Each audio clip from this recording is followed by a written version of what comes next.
skin ko.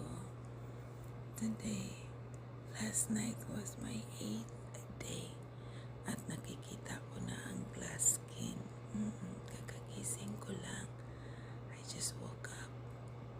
So, tingnan natin. Yan ang mukha ko ngayon. 9th day ko ngayon.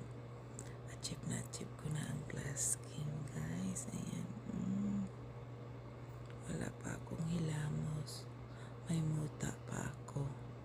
So, wag yun nang imahin yung muta ko. Gusto ko lang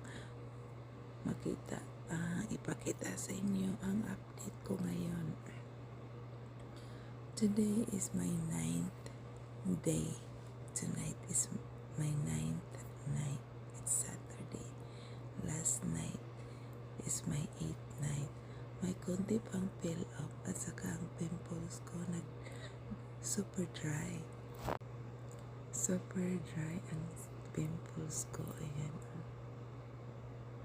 Wala na siya.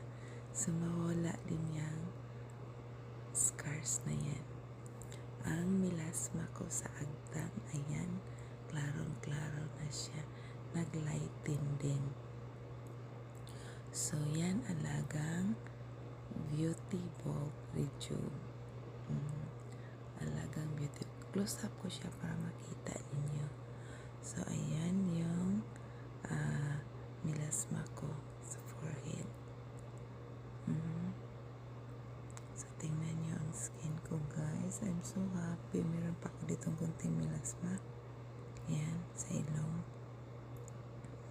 Pero, na-achieve ko na ang glass skin. May mga konting peel off pa.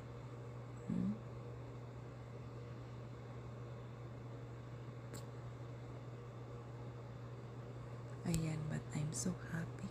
Thank you sa Beauty Vault Rejuve. Pang 8th night ko kagabi. Ngayon, pang 9th ko. Ako, na-achieve ko na ang glass skin. So, I'm so happy.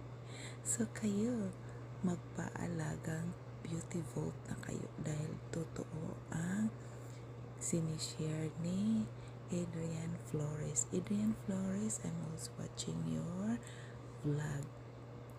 All skincare dito sa Amerika. Thank you. Shout out to Beauty Vault Rejuve.